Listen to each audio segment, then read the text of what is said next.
रमावे कृष्णकर्मणा तस्मै संज्ञानिरूपाय नमोस्तु परमात्मने। अहिंसा परमो धर्म के महावीर भगवान के संत शिरोमणि आचार्य गुरुवर श्री विद्यासागर जी महाराज जी के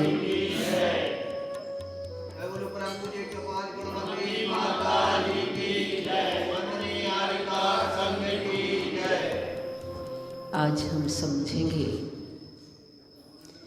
कि संसार में जो मरण का भय 24 घंटे व्यक्ति के जीवन में बना रहता है, 24 घंटे जरावस्था वृद्धावस्था का, 24 घंटे व्याधि का, कहीं किसी प्रकार का रोग मुझे न ग्रसित कर ले, इस प्रकार के भय हमने अपने मन में पाल रखे हैं। पर वो किसके होते हैं?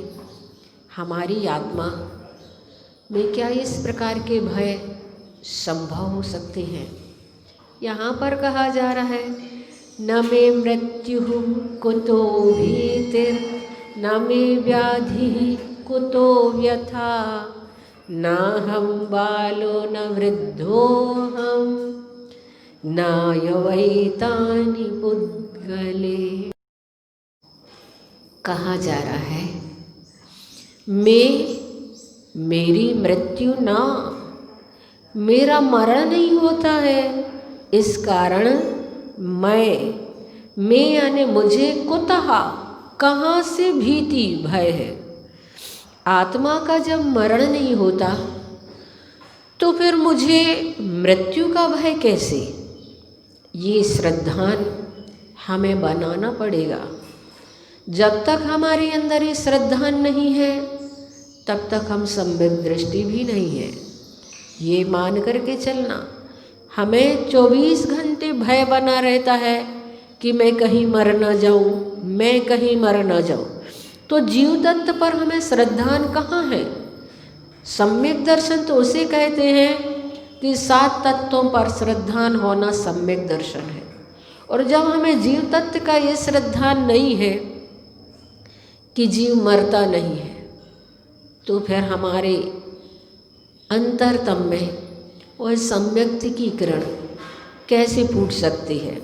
इसलिए यहाँ पर कहा जा रहा है कि अगर आप लोगों को ये पता है कि मेरा मरण नहीं है तो फिर मरण से भय कैसे? मुझे व्याधि ना, कोई प्रकार का रोग ही नहीं है, इसलिए कुतः कहाँ से व्यथा, दुख कहाँ हो सकता है? फिर आत्मा को तो बीमारी नहीं होती, बीमारी शरीर को होती है।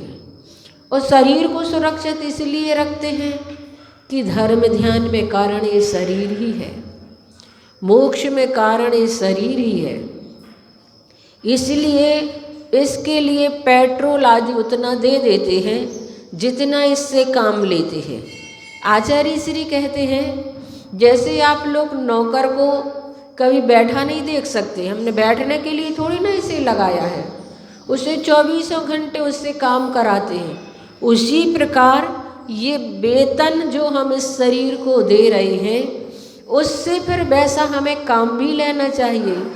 और कहा जा रहा है, इसलिए जो कुछ भी व्याधि आदि होती है शरीर में हो सकती है, आत्मा में नहीं होती है। और अहम मैं बालः ना, बालक भी नहीं हूँ, वृद्धा ना, वृद्ध नहीं हूँ, ना युवैतानि, जवान नहीं हूँ, एतानि सब, ये सब बातें पुद्गले, पौद्गलिक शरीर में हुआ करते हैं।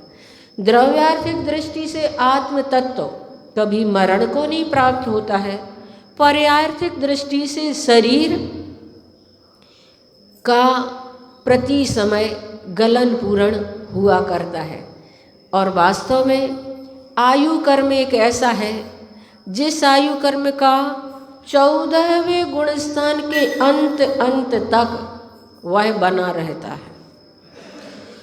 ऐसा आयु कर्म का उदय संसार में एक भी प्राणी ऐसा नहीं है जो आयु कर्म के बिना जी रहा हो। एक इंद्री से लेकर संगी पंचेंद्री तक और चारों गतियों के जीव आयु कर्म के साथ अनादि काल से जी रहे हैं। आयु कर्म का बिछोह कभी भी नहीं हुआ है संसारी प्राणी का।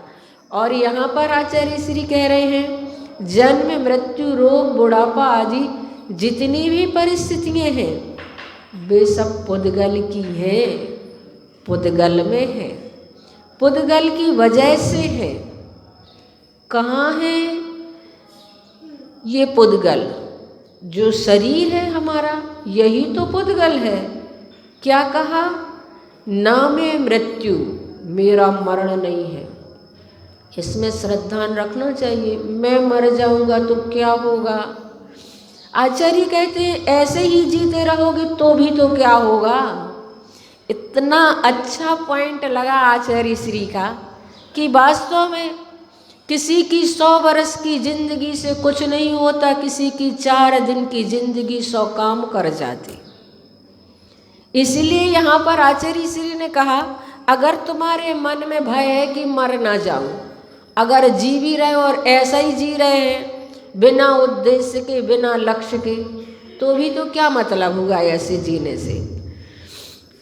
अतः मेरा मरण नहीं है, ऐसा ही जीते रहोगे तो भी तो क्या होगा। जीने का क्या, जीने की क्या करामात कर रहे हो, कहाँ जी रहे थे, कैसे जीना चाहिए और कैसे जी रहे हो।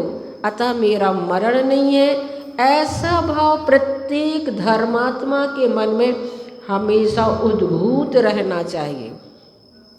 फिर किसका मरण होता है? ऐसा प्रश्न आए तो विचार करना चाहिए कि जिसका मरण होता है उससे मुझे किसी बात का दुख नहीं है। मरण तो शरीर का होता है और शरीर का स्वभाव तो गलन पूर्ण रूप है ही। प्रत्येक समय इसमें इस प्रकार की प्रक्रिया घटित हो रही है।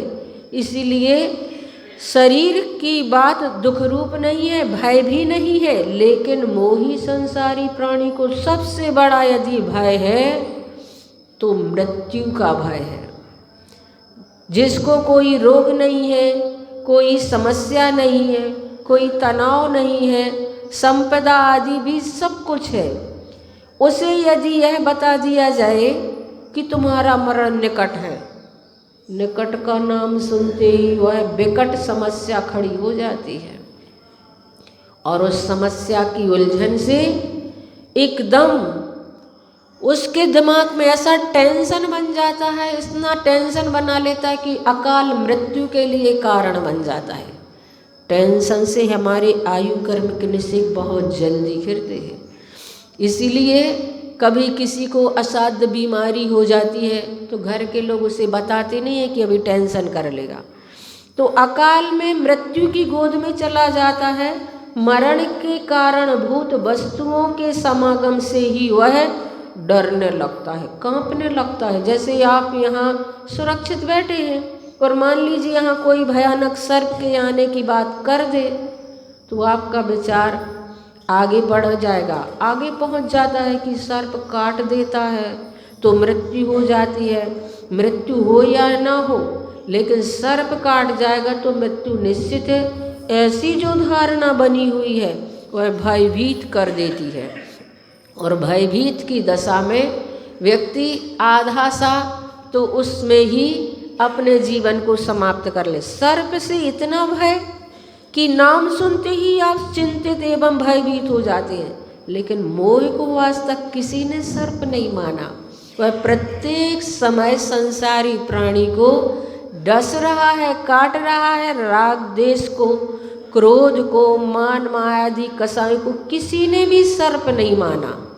सर्प के नाम से तो हम डर जाते हैं, लेकिन ये मोहिनी कर्म और उसकी जो कसाएं हैं क्रोध मान माया, जिसने उन्हें सर्प माना वे उनसे बच गए और भवसागर से तर गए।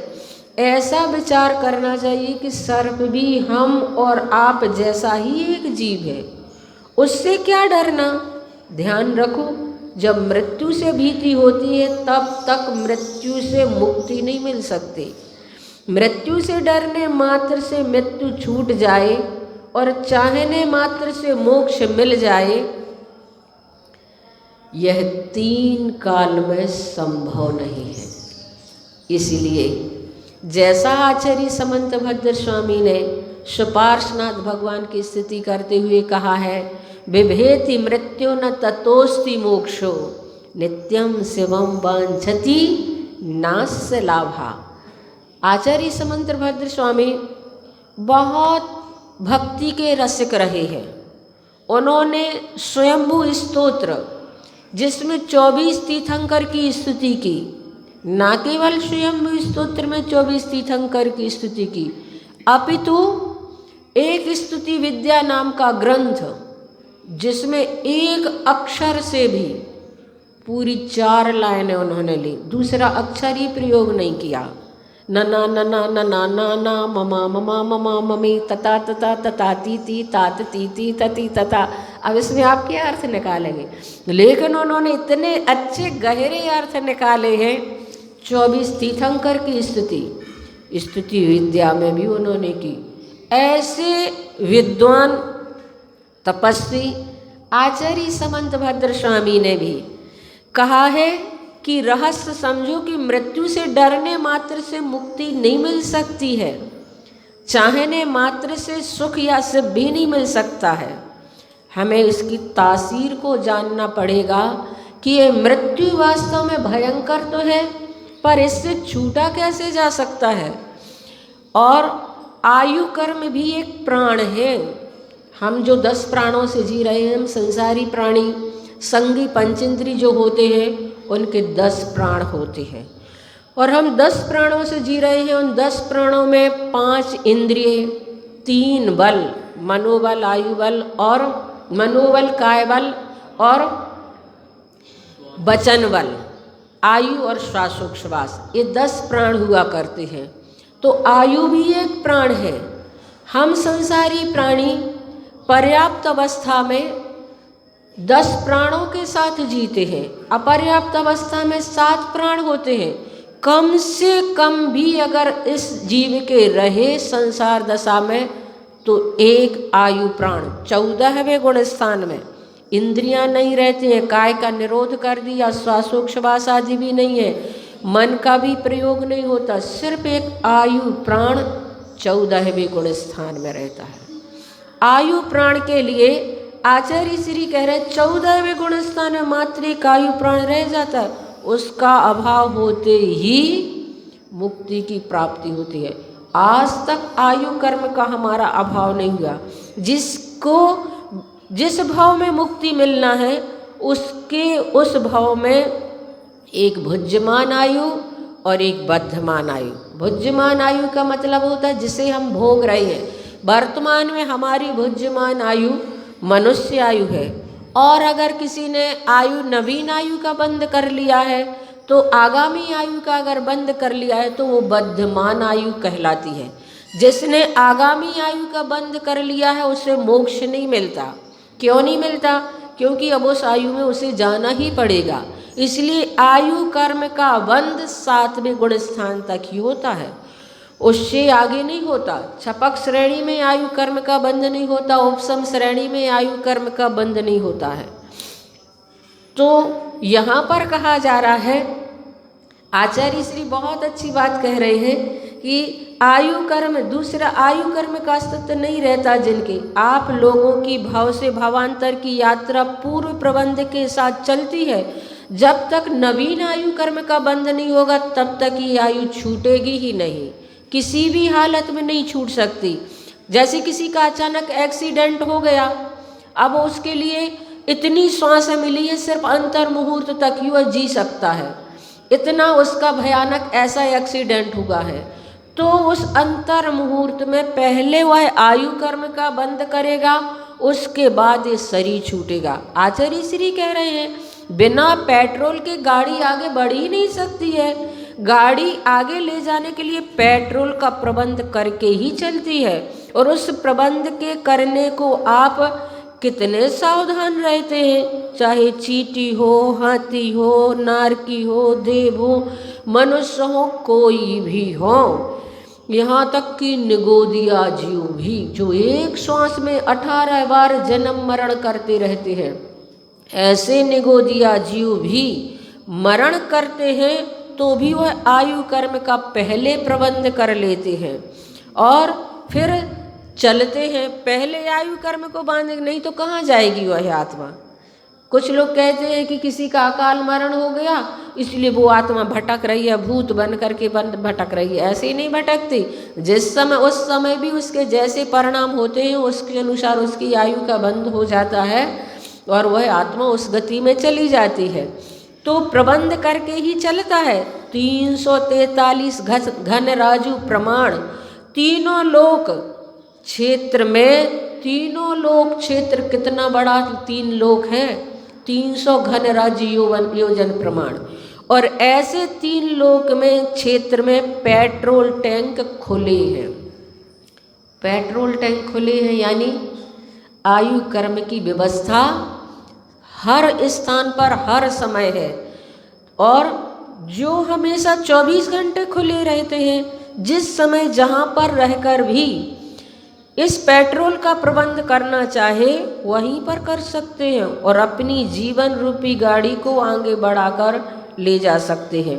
इस प्रकार निगोदिया जीव से लेकर 7वें गुण स्थानवर्ती मुनि महाराज, वैसे आयु कर्म का बंध तो 6वें गुण स्थान तक होता है लेकिन आयु बंधती रहती है 7वें गुण स्थान तक। इस अपेक्षा से कहा 7वें गुण स्थान वर्ती मुनि महाराज तक के लिए प्रबंध मिल सकता है। इसके आगे के गुण स्थानों में आयु कर्म बंध रूपी पेट्रोल लेने की आवश्यकता ही नहीं होती है। उपशम श्रेणी वालों को आवश्यकता होती है तो उनको या तो पेट्रोल पहले से प्रबंधित रहता है अथवा नीचे पहले 6ठे गुण स्थान में आएंगे, फिर वह इसका बंद करेंगे, फिर ऊपर जा कर के अपने लक्ष्य को प्राप्त करेंगे। तो बंधुओं, वास्तव में आयु कर्म को जानना बहुत जरूरी है।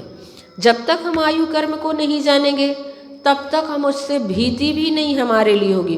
पर भीति है और भीति होने मात्र से भी हम उससे छूट नहीं सकते हैं। हमारे अंदर अगर वास्तव में उस आयु कर्म से भीति है तो हमारे लिए उस आयु कर्म को छोड़ने के लिए भी ऐसी कुछ साधना करनी चाहिए जिसके माध्यम से हमारा आयु कर्म छूट जाए। आयु कर्म तो अभी अरहंत भगवान का भी नहीं छूटा, बंध तो छूट गया, उदय और सत्ता तो अभी भी है उनके, आयु कर्म उनकी है।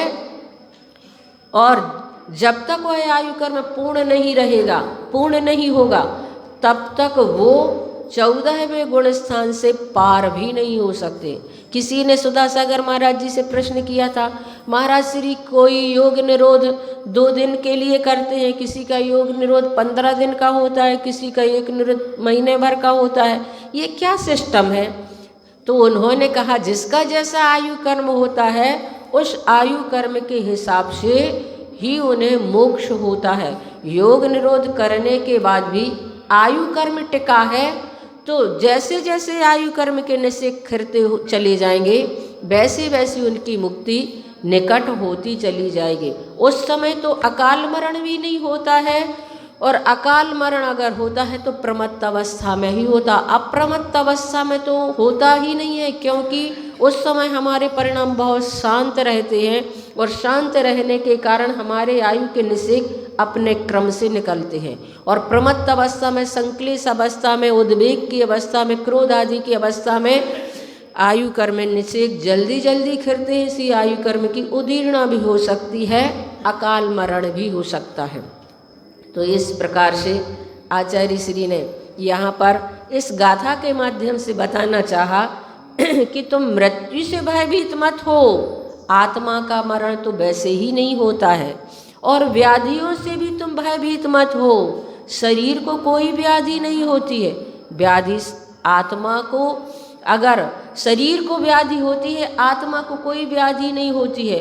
और शरीर तो वैसे ही हमारा नहीं है, हमारी तो आत्मा है, उसे ही हमें सुरक्षित रखना है। इसलिए 3 लोक में आप कहीं भी चले जाओ, कर्म बंध की व्यवस्था एक समय के लिए भी रुकती नहीं है।